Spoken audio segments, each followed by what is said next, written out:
social media digital journalist for Smoke Signals, which is the independent tribal newspaper for the Confederated Tribes of Grand Ronde. Every day I am conducting video stories or podcasts, and I also manage our online social media sites, our Facebook, our Instagram, as well as our website and any other digital platform that we want to share our stories on.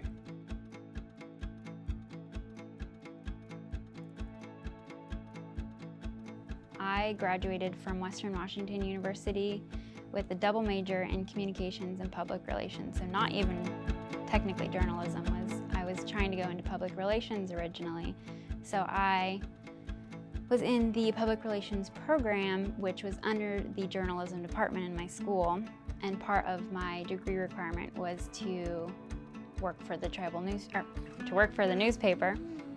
And so I was a reporter there for, I think it was just 2 semesters, and I really liked it. And I thought, oh, I'll try for the copy editor position.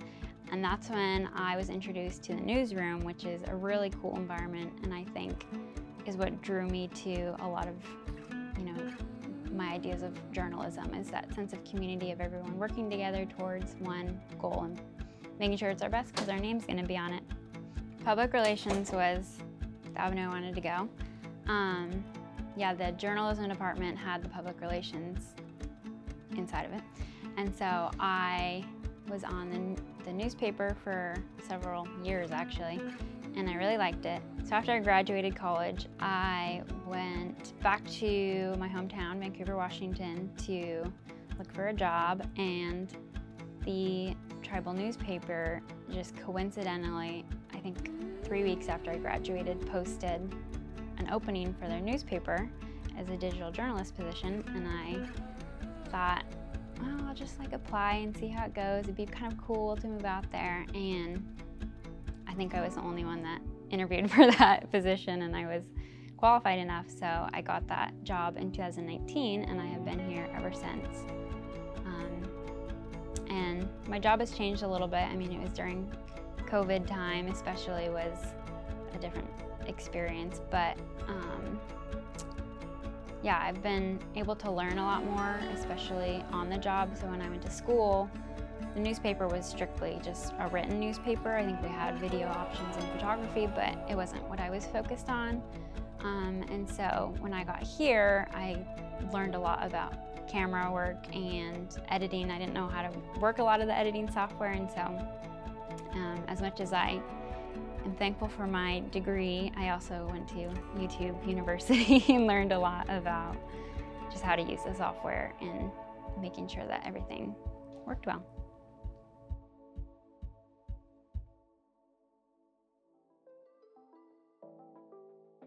It's a rarity for tribal nations to have an independent newspaper, and it's important because you want to be able to, as a sovereign nation, have a checks and balance for your government. And so being able to be a person who makes sure that our elected officials are being held accountable,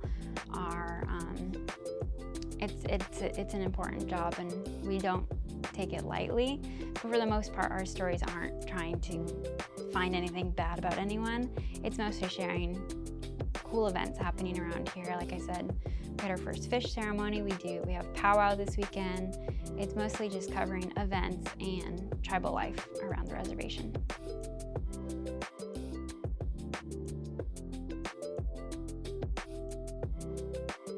I'm on Indian time, so we show up around 8 o'clock, and I usually will come into the office and my coworkers are there. We will, once a week we have a meeting with the staff and make sure that we go over our news budget, which is basically a list of all the stories that we're going to have in our next edition. We are a bi-monthly newspaper, so we only publish 2 times a week, but as a digital journalist, I publish a few more times than that because I'm able to publish to our YouTube channel, or our Facebook, or our Instagram. So for the most part, I come in, we will have a meeting, we are able to, I sit down and I look at my computer and I look at all of my emails, which are hundreds because we get every press release ever.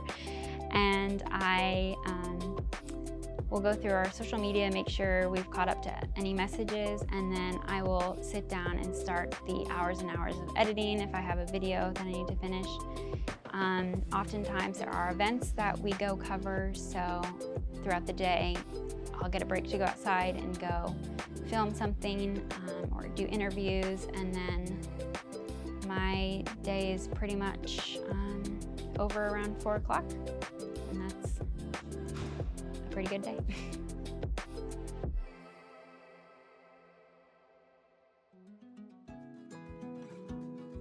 Students who might be interested in exploring more writing options would be probably good candidates for reporters. There's also different aspects of journalism. There's photography, there is an artistic aspect. The layout designer of our newspaper, he works to fit everything together like Tetris. Like, it is really a cool environment to work with a bunch of different people who have different skill sets and are working towards one common goal of making a newspaper. Something about this job, like we were talking about, was just putting yourself out there and trying new things, talking to different people. I think that helped build a lot of confidence for me, was knowing that I can go up to people who I don't agree with politically or just in all sorts of aspects, and be able to have conversations with them and be able to ask them questions about their opinions and about the way they think. That was really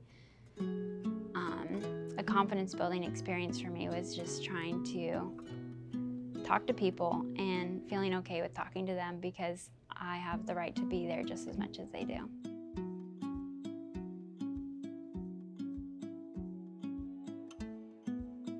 I wasn't raised on the reservation, and so being able to get a job out here was pretty exciting for me. I visited the reservation, but I hadn't spent a lot of time out here.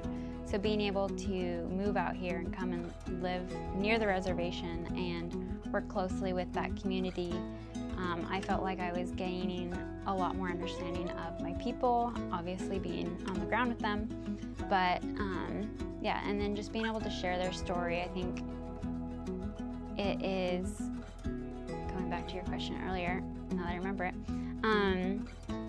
yeah, our culture and our history is all oral storytelling, and so being able to video that and use that in podcasts, it's kind of continuing the oral storytelling aspect in a more digital way. So I am talking to our cultural leaders and recording them and making sure that we document the stories that they're sharing so that we can continue to share them for the future.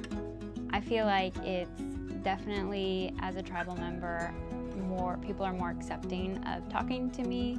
I think my coworkers definitely feel welcome because they've been here for a long time, but as the only tribal journalist in my office, it's definitely a little bit more of a weight to carry to make sure that we are sharing the stories accurately.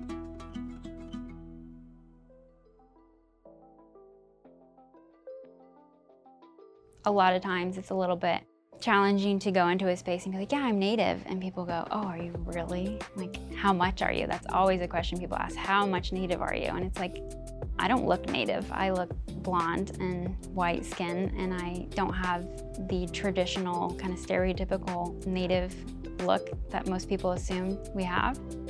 I think, again, if people don't see me as Native, I know that I am. I grew up listening to the stories from my grandma and my mom and my aunties, and my family knows our identity, and I think that's more important to me than what outside people think of me.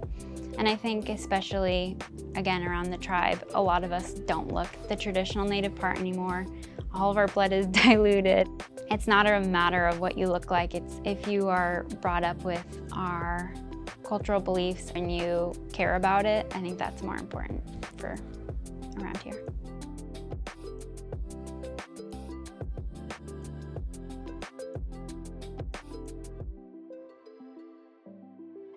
I don't necessarily want myself, like my face, to be in the history and our stories, But I think it is really cool, the idea of in the future being able to look back on these stories and know that I had a part in documenting them and was there and was able to be involved with our tribe in a way that a lot of people aren't able to. So it is, for me, I think, really cool to be able to insert my voice in a lot, like physically insert my voice. I do a lot of voiceovers and I do a lot of talking heads or standing up in front of the camera, and to be able to share my experience as a tribal member. I make sure to state that in my video, saying I'm a tribal member, and as a tribal member it's pretty cool to be able to still be able to go to powwows and to still go to cultural events and continue to practice our Indigenous heritage.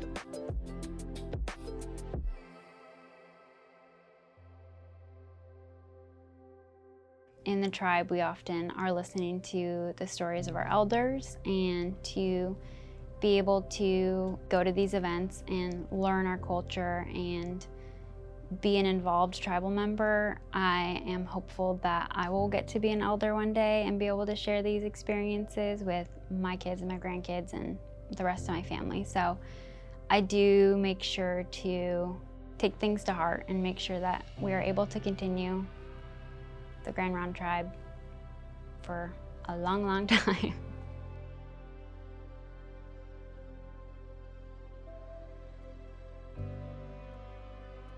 I know a lot of my family members are active. I mean, as a social media digital journalist, I sit there on Facebook probably a good chunk of my day monitoring our online accounts, and I see what people are saying, and I see that there's predominantly a positive response from our tribal membership, and my family specifically is like, it's really rewarding for my family who does live off the reservation to be able to share these events with them, and for them to be able to experience it vicariously through a computer screen or their phone. So it is pretty rewarding to be able to see the response of our tribal community, who, I mean, we were terminated in 1954, and so a lot of our community was dispersed throughout the Northwest and the country, and so predominantly most of the people who are tribal members live off reservation. So it is important for us to be able to provide that information back to them.